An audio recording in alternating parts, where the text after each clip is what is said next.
A origem do mal é um tema que é bastante controvertido, porque muita gente coloca como se Deus tivesse criado o mal. Muitos não entendem a maneira pela qual são guiados e aí acabam colocando tudo na conta de Deus, ou então na conta de Satanás, de uma forma que a pessoa praticamente se isenta de toda a responsabilidade, também dos problemas dessa própria existência.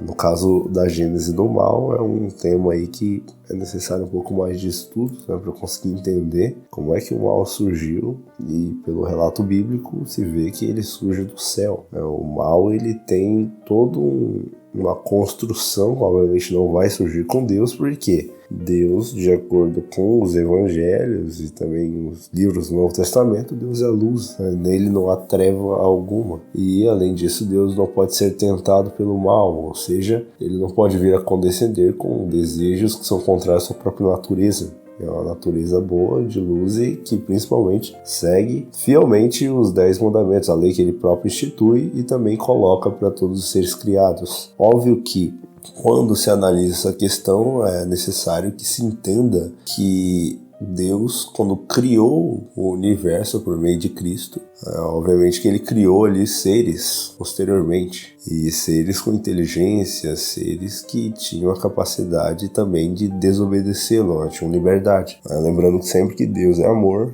e aquilo que ele cria tem que ser perfeito, e para ser perfeito precisa ter necessariamente essa escolha, ou obedecê-lo ou não, né? Embora haja consequências para todas essas ações. Mas no caso aí da origem do mal, não é diferente. Então, obviamente que observando a forma como Deus cria, primeiro Deus, na eternidade, gerou o Filho, e por meio do Filho ele criou depois todas as coisas. De acordo ali com Colossenses 1, acho que o versículo 16, e também Hebreus 1, versículo 1, que vai falar ali que o Filho foi feito herdeiro de tudo, por meio do Pai, e o Pai mesmo chama o Filho de Deus, pelo fato de ser o Filho e ter a natureza divina, assim como o Pai o tem.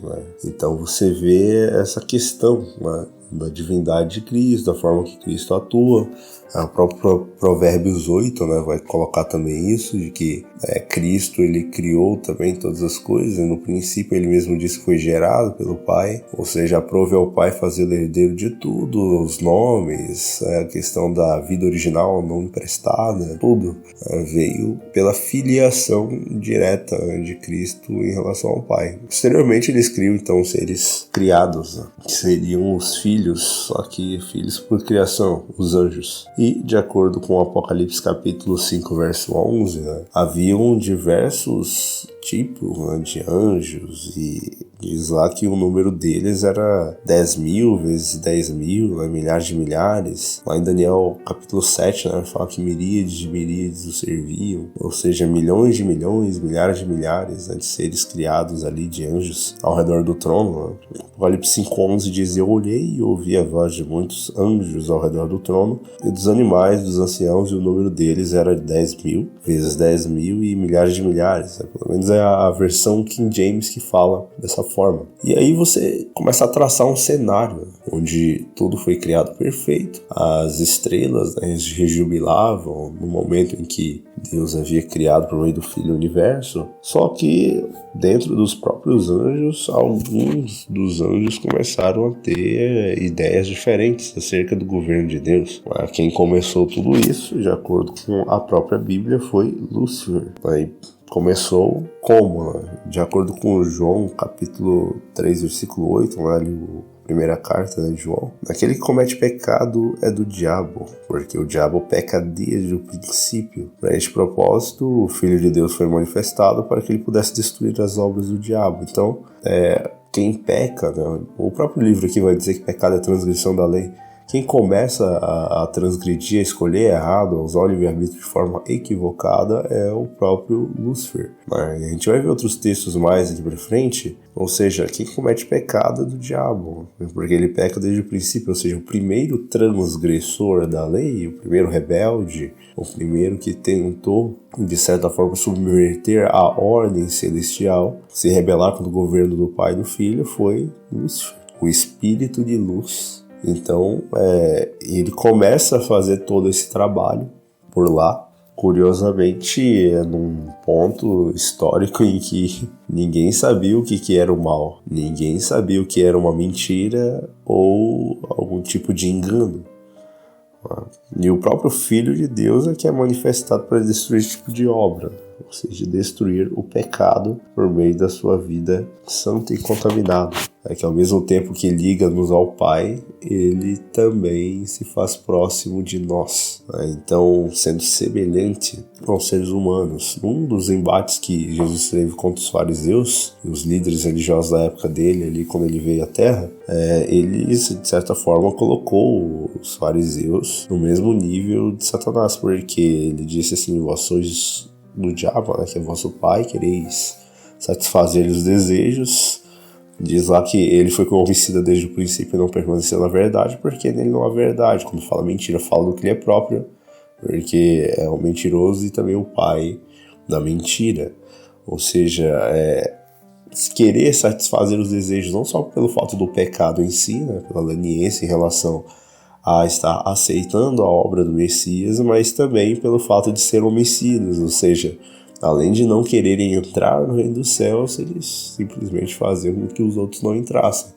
Porque eram pessoas de posição de destaque que, assim como Lúcifer, tendo uma posição de destaque, ele vinha depois do Filho de Deus, ou seja, Deus primeiro, o Pai, depois vinha o Filho de Deus, Cristo, e depois o Espírito ele representava. Então ele era o terceiro, mas foi um homicida, porque não permaneceu na verdade. Ele não quis saber daquilo que Cristo e também Deus, o Pai, poderia ensinar ou poderia fazer, né? E simplesmente olhou para sua própria glória, né? Da mesma forma que os fariseus daquele período. Quer dizer, eles enxergavam a sua posição exaltada não como que Deus tivesse colocado eles ali, mas como que fosse pertencente a eles mesmos, algo inerente e algo que de fato o colocasse em posição, ou colocasse eles em posição vantajosa em relação a todos os outros. Então não permanece na verdade e simplesmente vão influenciar todos os que estão abaixo deles, tá? E utilizando o que? Argumentos falaciosos, mentiras, né? Sofismas,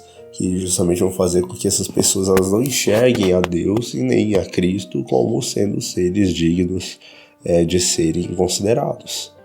Entende? Usando sua posição de exaltação, esses líderes, assim como Lúcifer, que era o líder dos anjos até aquele momento, simplesmente vão pegar e subverter a ordem por meio da sua posição exaltada. Né? Diz lá num texto de Ezequiel, capítulo 28, verso 15, né, que Lúcifer era perfeito nos caminhos dele. Ou seja, o mal ele não tem como surgir com Deus, não tem jeito de tentar colocar isso biblicamente, porque é impossível. Quando diz lá no livro de Isaías que Deus criou o mal, seria o mal como uma calamidade ou coisas ruins dada a condição de pecado que existe no mundo. E às vezes é necessário intervir, como de fato houve, no caso do dilúvio e também outras cenas onde Deus teve que poderosamente intervir dado a certas condições, né, que são geradas obviamente pelo pecado dos seres humanos, mas no contexto celestial daquele período histórico, né, bem antes ali desses eventos, né, diz que Lúcifer era um ser perfeito, ou seja, um querubim da guarda ungido, né, que foi estabelecido. E diz que desde que ele foi criado, ele foi perfeito até o momento em que ele decidiu escolher pelo lado de não mais querer a semelhança com Cristo, entendeu? Ele não queria mais isso. Então, se buscou, obviamente, conforme o tempo foi passando, se distanciar disso, se distanciar de Cristo.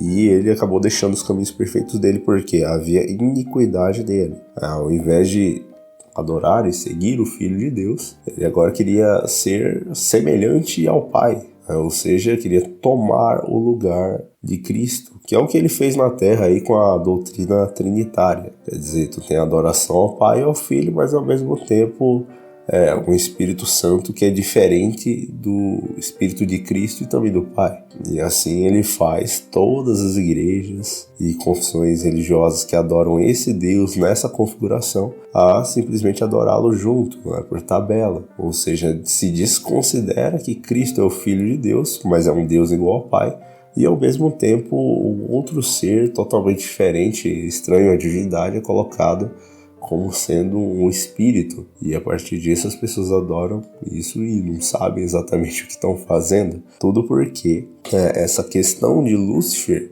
se colocar como Deus, se colocar como Deus diante do Pai, né, simplesmente foi algo buscado durante aquele período inteiro, né? E diz que Deus tolerou Lúcifer muito tempo durante o período em que ele esteve lá tentando os anjos e subvertendo a ordem celestial, dizendo que era impossível guardar a lei de Deus e que Deus impunha algo que é impossível de ser feito.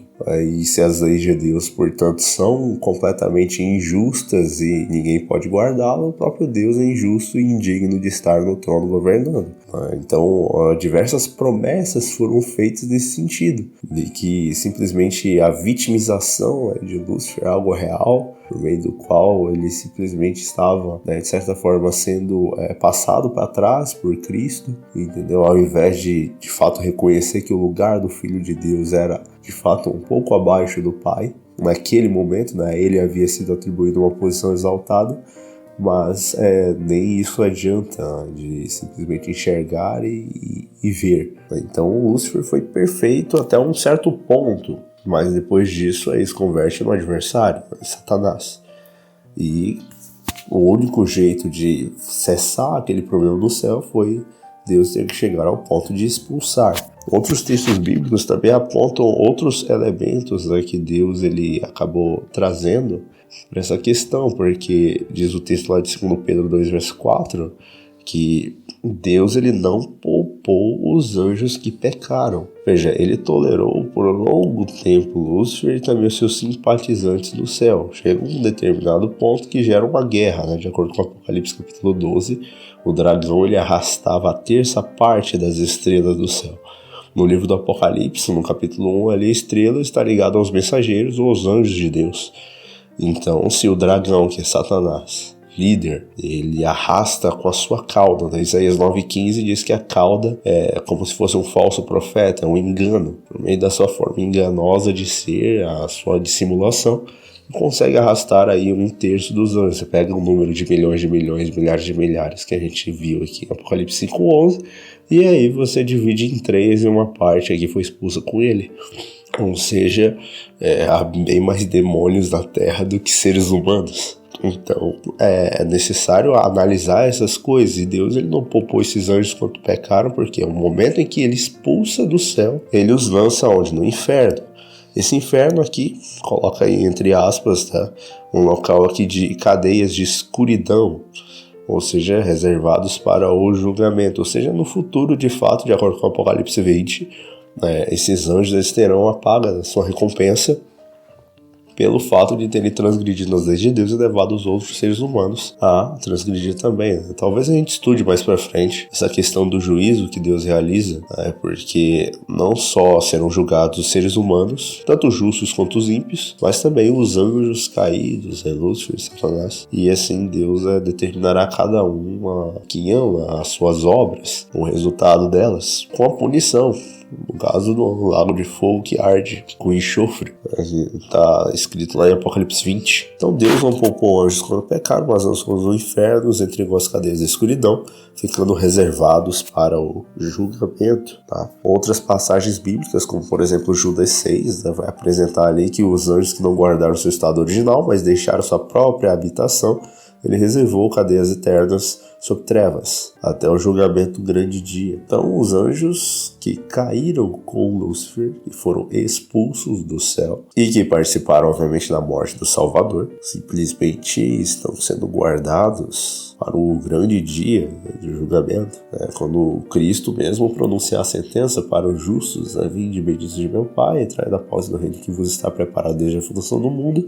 E ao mesmo tempo aqueles que estiverem à sua esquerda, ele vai falar: apartai-vos de mim, malditos, para o fogo eterno que é preparado para o diabo e seus anjos. Então esse fogo eterno, não que signifique que vai queimar eternamente, mas é um fogo eterno das consequências, porque causa uma morte que não prevê ressurreição. Então serão como se nunca tivesse existido. E ao longo do processo ali de queima, cada partícula queimará como se pelo corpo inteiro, mesmo porque o próprio Deus mesmo fala que aquele que não soube a vontade do seu Senhor, fez coisas dignas de reprovação, será punido com poucos açoites, mas será punido. Porém, aquele que, sabendo a vontade de seu Senhor e não fez aquilo que devia, será punido então com muitos açoites. Quer dizer, a quem muito foi dado, muito mais lhe pedirão. Então, como pelo fato de Satanás e os seus anjos terem ocasionado tudo que envolve essa questão do pecado, tanto a questão da própria origem, como também o desenvolvimento do mal ao longo da história,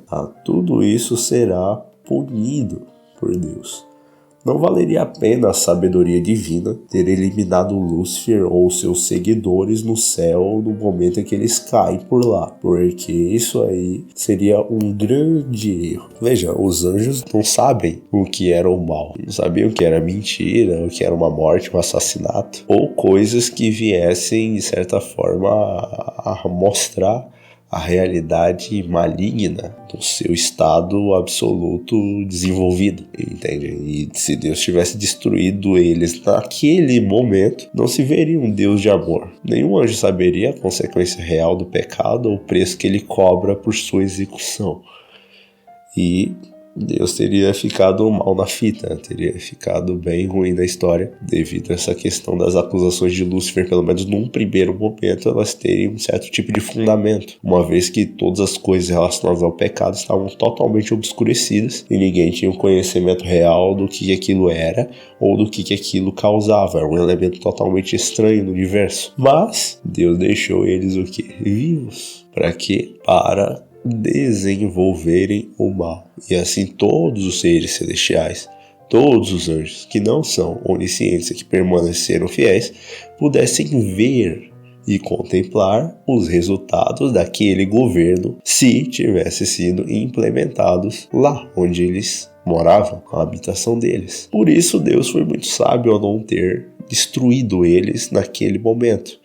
Porque agora que o mal foi desenvolvido até um certo ponto deles mesmos terem sacrificado o próprio Filho de Deus, ou seja, quando se viu Cristo ali na cruz, morrendo, entende? E que tanto o ser humano quanto o próprio Satanás, no caso os seres humanos ímpios, estavam aliados no sentido de destruir o próprio Filho de Deus, ir contra todo o universo, viu ali caiu a máscara de que aquele governo não era um governo bom, era um governo que, além de todas as mazelas, de 4.000 anos de pecado dentro da terra, simplesmente era um governo que iria trazer a destruição total dos anjos, e se provou ali que apenas Deus mesmo, o Pai e o Filho, que poderiam governar o universo. Entende? Então há toda uma questão por trás ali do porquê que Deus ele deixou Lúcifer e os seus anjos trabalharem, assim como também ele não eliminou de uma vez por todos ali alguns seres humanos ímpios, como foi o caso de Caim, que havia matado o irmão, Abel. Deus mesmo deixa ele vivo para que se demonstre os resultados do mal, entende? Então o mal foi se desenvolvendo até chegar ao ponto de destruir o próprio filho, e aí não tem perdão, é simplesmente um atestado, um assinalamento ali de morte eterna para quem pratica ou praticou esse tipo de pecado, entende? Então tudo porque se precisava mostrar, mas mesmo assim uma boa parte dos anjos não conseguiram entender ainda quando Cristo morreu. Uma boa parte deles ainda era simpatizante, acredite, simpatizante das ideias de Satanás.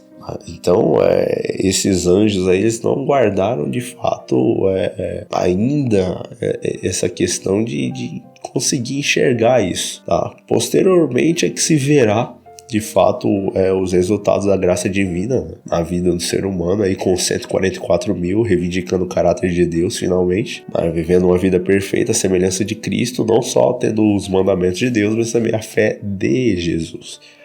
Isso aí vai ser algo fascinante, Quer dizer, na última geração, Deus pretende levantar aí um povo que será semelhante a Elias, que irão aos céus sem passar pela morte, chegando a viver uma vida completamente aceitável diante de Deus durante um período totalmente nefasto aqui na Terra, mas sem pecado, entendeu? Um período ali que, de fato, essas pessoas elas vão estar seguindo completamente a vontade de Deus e refletindo completamente a imagem de Cristo. Só que para chegar nesse ponto aí é necessário aí um certo trabalho que envolve não só a ação divina com a graça dele, mas também a ação humana no sentido de abandonar as práticas pecaminosas e procurar voltar-se para Deus completamente. No caso aqui do texto de Judas 6, os anjos que não guardaram seu estado original, mas deixaram sua própria habitação, ele reservou cadeias eternas sob trevas até o julgamento do grande dia. Então estão lá reservados. Óbvio que uma boa parte pratica o mal, tenta as pessoas. Por isso que tem tanta notícia ruim aí, não é só a ação do ser humano, mas a ação desses seres, né, que invadem os corpos das pessoas ou mesmo tentam influenciá-las no sentido negativo da coisa. A maioria também não se apega, não estudam a Bíblia, não tentam procurar algum conhecimento espiritual.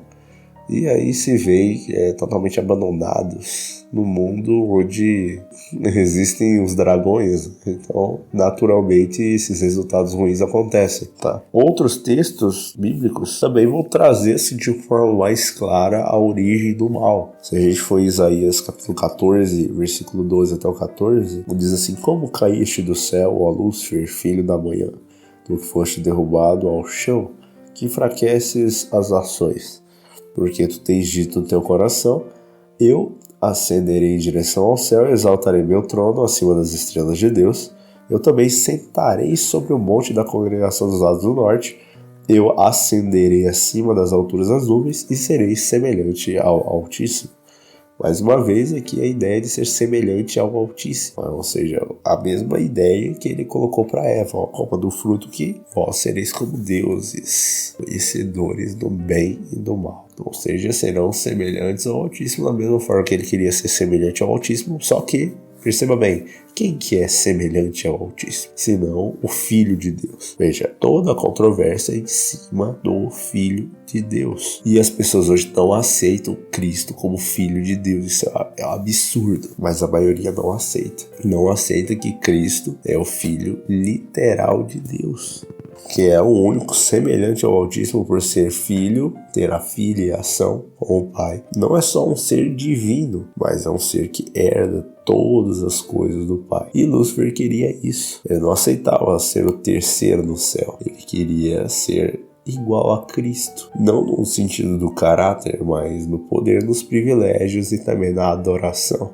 Que é o que ele consegue fazer hoje por meio da doutrina trinitária, onde a pessoa adora o Pai e o Filho, mas adora também o terceiro poder do que era no céu. Lúcifer adora o espírito de luz, entendeu? As pessoas não enxergam isso, acham que estão adorando um outro Deus, mas veja, a divindade é composta por apenas um Deus, é o que está escrito, está revelado isso na Bíblia, que é apenas um Deus, o Pai. Jesus, em João 4,23, disse muito claramente que os adoradores verdadeiros de Deus adoram o Pai, em espírito e em verdade. E em João 17,3 ele diz que o conhecimento da vida eterna, ou seja, a vida eterna é esta, que te conheçam a ti, o único Deus verdadeiro, e a Jesus Cristo a quem enviaste, ou seja, o conhecimento do Pai e do Filho.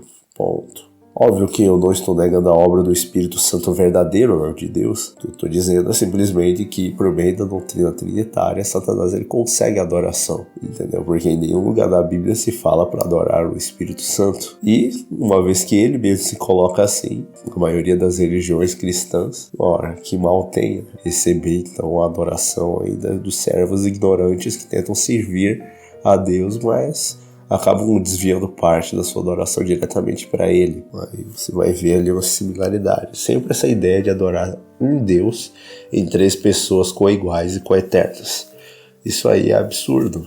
nega a filiação de Cristo, ou seja, sutilmente você nega que Cristo é o Filho de Deus literal, e ao mesmo tempo de quebra você acaba introduzindo um outro ser dentro da divindade que, além da Bíblia não ordenar nada a respeito, você acaba adorando por tabela. E aí não é à toa que Apocalipse 13, né, diz que todo mundo se maravilhou perante a besta e eles adoraram o dragão, que deu à besta o seu poder, o seu trono e grande autoridade.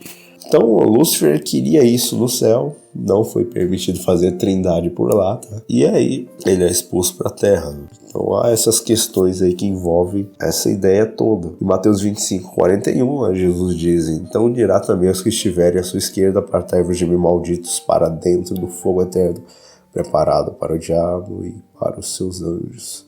O mal, ele não surgiu com Deus, né? Já ficou claro aqui. O mal surge então com uma consciência livre, né?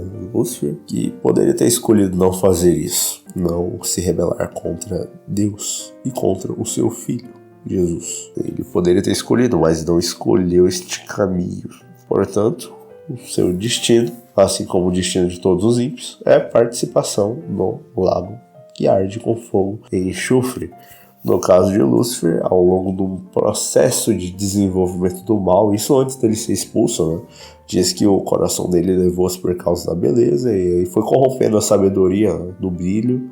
E diz que foi lançado por terra, diante dos reis, né? Foi colocado para te contemplar. Então, aos poucos, a sua glória, que achavam que era inerente dele, né, foi desaparecendo. E ele foi se corrompendo por completo. Tá? Não só na parte física, moral, intelectual, mas também foi perdendo a sua própria vitalidade. Alguns até argumentam que se Deus não o destruísse, ele acabaria morrendo, uma vez que a única fonte de vida que existe no universo é o próprio Deus, por meio do Filho, Cristo. Então, a única fonte de vida, se de fato for isso, ele morre mesmo sem precisar ser destruído. Mas é necessário que haja pelo menos uma punição adequada para os erros que foram cometidos, certo? Em Filipenses 2, versículos 6 a 8, veja por que Cristo, tá? Mesmo sendo o Filho, sendo igual em poder, autoridade ao Pai, né? Pelo fato de ser herdeiro de tudo, de acordo com Hebreus capítulo 1, né? Versículo do 1 até o 6, por que Cristo nunca se colocou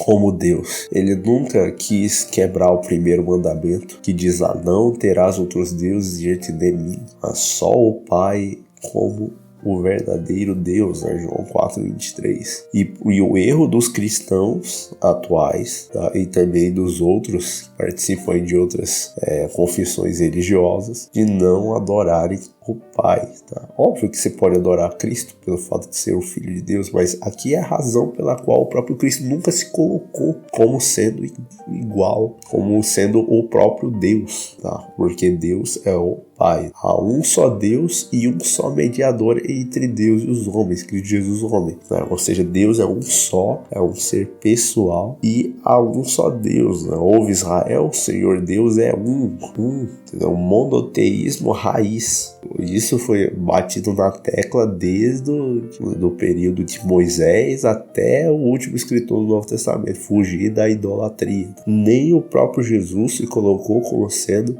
o Pai, como sendo o próprio Deus. E aqui, Filipenses 2, versículo 8, diz assim, ó, que sendo em forma de Deus, ou seja, ele tem a natureza divina e todo o resto pelo fato de ser filho, né?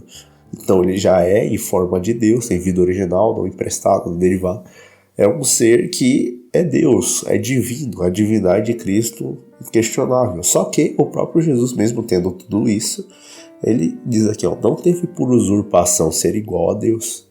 Ou seja, não tentou chutar o Pai do trono e dizer, não, agora é só eu. Ou se colocar como sendo um ser equiparado com Deus. Por causa não só da sua humildade, mas também reconhecendo a supremacia do Pai em relação a toda a criação e o fato dele ser filho. O Pai é maior do que Cristo porque, não pelo fato do poder, dessas coisas, não. É simplesmente por ser o primeiro. E aí o Filho, porque que é o segundo? Porque ele é gerado do Pai. Então, os dois têm a natureza divina. O Filho é herdeiro de tudo do Pai, tanto faz os nomes, o poder, a autoridade, a questão de reivindicação de adoração, tudinho igual. Só que tem que se considerar essa diferença, ou seja, o pai é o primeiro porque sempre existiu, por isso é o pai. E o filho teve a personalidade formada ou gerada na eternidade, dos dias da eternidade, como diz lá em Miqueias 5, versículo 2, e o filho respeita isso. E por isso, considerando o pai de fato, que o é, ele não tem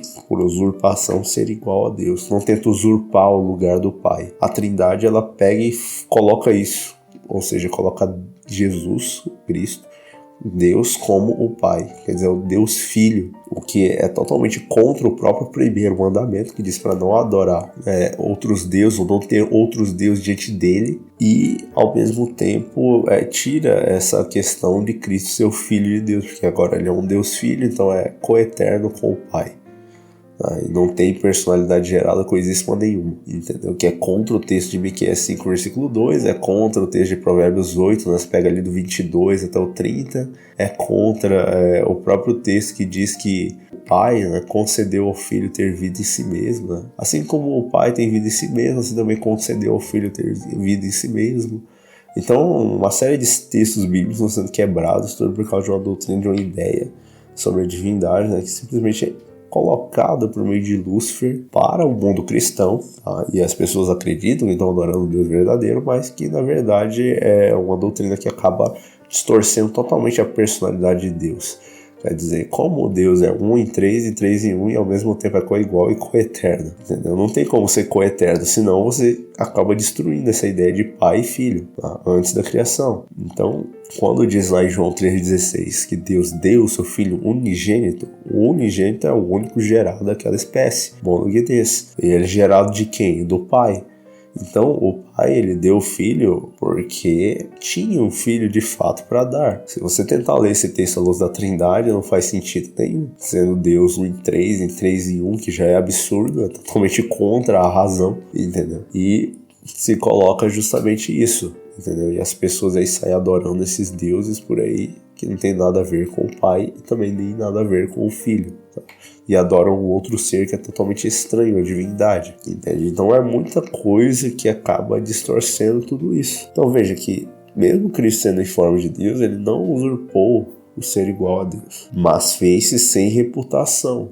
Olha o que ele fez, tomando sobre si a forma de servo, fazendo semelhante aos homens, e achado na forma de homem, humilhou a si mesmo, sendo obediente até a morte de cruz. Então, o que Cristo faz, muito longe de se exaltar a si mesmo, ele se humilhou. E não é à toa que o próprio Pai fará com que todo o joelho se dobre diante de Cristo, entendeu? Então, há essas questões aí que acabam ficando por trás deste grande conflito no meio do mal, e aí nós precisamos entender, né, e colocar isso de uma forma que seja possível a compreensão. Aí fala, porque Deus amou tanto o mundo que ele deu seu Filho unigênito para que todo que nele crê não pereça, mas tenha vida eterna. As pessoas passam esse unigênito aqui acreditando que Cristo é o Filho de Deus depois que ele encarna, não, porque o plano da salvação foi estabelecido bem antes da fundação do próprio mundo, entendeu? Então Deus já tinha solução para o pecado lá, e ele sabia que era necessário que houvesse o pagamento da dívida, e o único ser no universo que tem condições de fazer isso é Cristo, porque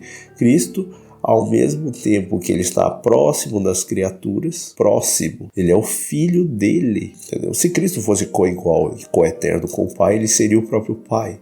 E aí não tem como morrer, né? Porque lá em 1 Timóteo 6,16 diz que aquele que habita na luz inacessível, que ninguém viu nem vê, é imortal. Não tem como ele pagar a dívida, porque não morre, entendeu? Mas o filho dele, tendo todas as características, ele pode fazer e cumprir essa função, tá?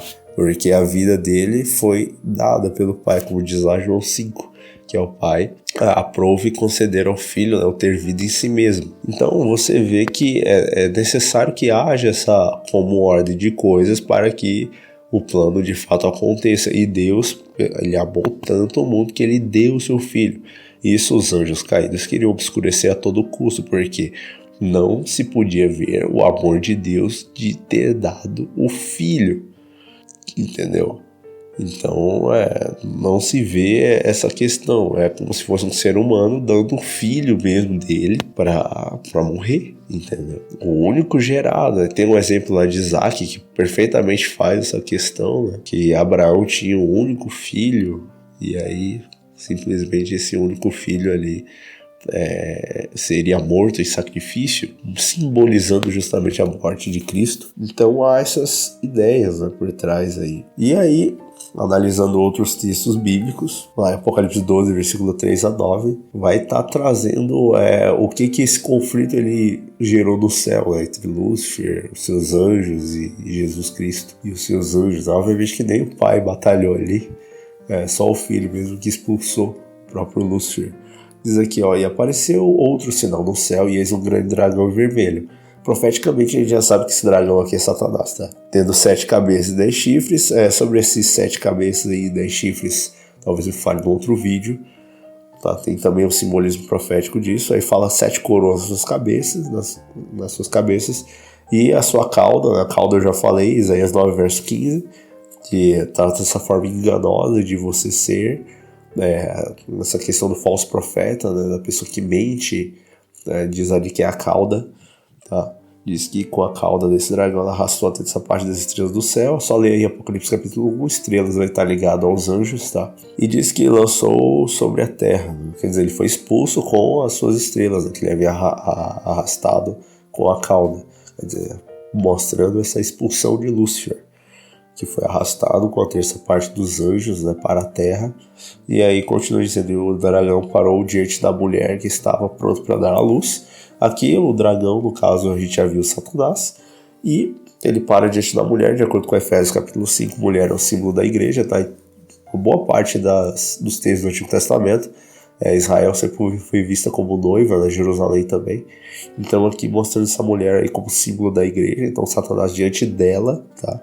Estava pronto para dar à luz. Esse dar à luz aí significaria o próprio Filho de Deus, que nasce no seio da igreja, e Satanás tentou matá-lo de diversas formas, tá? Tanto quando ele nasceu ali por meio dos decretos de Herodes, como também outras circunstâncias, e diz ali, para lhe devorar o filho assim que nascesse. Então você vê isso aí nas páginas dos evangelhos, né? Satanás tentando matar Cristo, mesmo ali no momento em que ele nascia.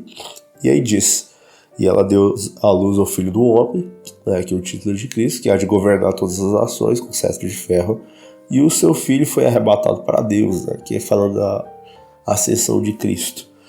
Foi arrebatado para Deus e para o seu trono, e a mulher fugiu para o deserto. Por que fugiu para o deserto? Deserto, um local inabitado, né, totalmente contrário à água, né? Lembra quando diz lá que a besta subiu ou emergiu do mar? O mar representa povos, nações, multidões e línguas, de acordo aí com o livro do Apocalipse 17, um local totalmente desabitado, né? Ou seja, não tem água, um deserto, e aí diz que ela fugiu para lá, onde Deus havia preparado um lugar para que alimentasse ele por 1260 dias. Ou seja, a igreja sobreviveu, né, durante o período medieval e tal. E diz aqui, e houve guerra no céu, Miguel e seus anjos lutaram contra o dragão, e lutou o dragão e seus anjos, não prevaleceram.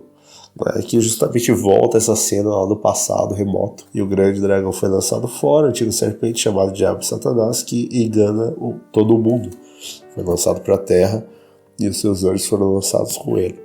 Então a gente vê aqui justamente essas cenas do grande conflito, até o momento em que o filho é arrebatado para Deus, né? Ou seja, Cristo, ele tendo cumprido a sua missão na terra, que seria o sacrifício, ele simplesmente volta para o céu, na ascensão dele, e aí começa a sua obra, essa administração do santuário celestial. Então, toda essa cena já descrita aqui em Apocalipse capítulo 12, tá? E aí você vê a importância, né, que você tem de permitir, né, que Cristo atue na vida e atue na nossa existência, no sentido de nos transformar.